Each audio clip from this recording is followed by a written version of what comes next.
যে আমাদের আসলে প্রকৃতপক্ষে প্রভুর কাছে বড় কৃতজ্ঞ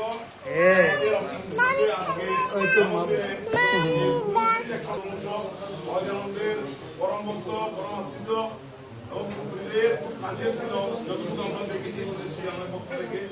এবং আমার গুরুদেবের দুবাই থেকে আমরা অনেক কিছু শুনেছি যে কিরকম অবস্থা ছিল পুলিশের কিরকম একটা সম্পর্ক ছিল বাবা এখানে অনেক ঝগড়া হবে এখানে আমি আর থাকবো আমি বাইরে যাবো ওইখান থেকে বের হয়ে তিনি আসলে তখন আশ্রম করেছিলেন আসলে যখন ঝগড়া লেগেছে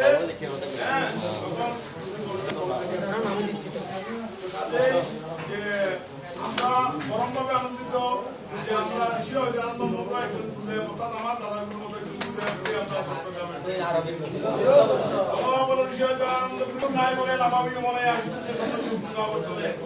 কিন্তু তিনি বলেছেন দেখেন কি আনন্দ দেখেছে প্রবাসে আপনারা গীতা পাঠ করতেছেন প্রবাসে রাম মন্দির হয়েছে প্রবাসে গীতা যোগ্য হচ্ছে সেটা আমাদের কাছে পরম প্রাপ্তি ওরা দেখেছেন বলে অন্তর থেকে ওরা বলেছেন ঋষি নাই বলে লাভাবি মনে আসতেছে সৌন্দর্য আমার গুরুদেব বানিয়েছিল ভালো মন্দ বিচার করার শক্তি আমার নাহে তোরা পরিবেশ ঈশ্বরের পরীক্ষার মানদণ্ডে আপনি যতই চালনা করে আপনি ভালো হতে চান ত্রিবেদন দিবস এবং জন্ম দিবস পালন করা হয় শ্রী মহাদেবের মধ্যে এবং আমাদের শ্রদ্ধাভাজন শ্রী জগদীশানন্দ মহারাজ মন্দিরের প্রতিষ্ঠাতা জীবন ফলগুলো আনন্দ করে উঠুক আমরা প্রার্থনা করি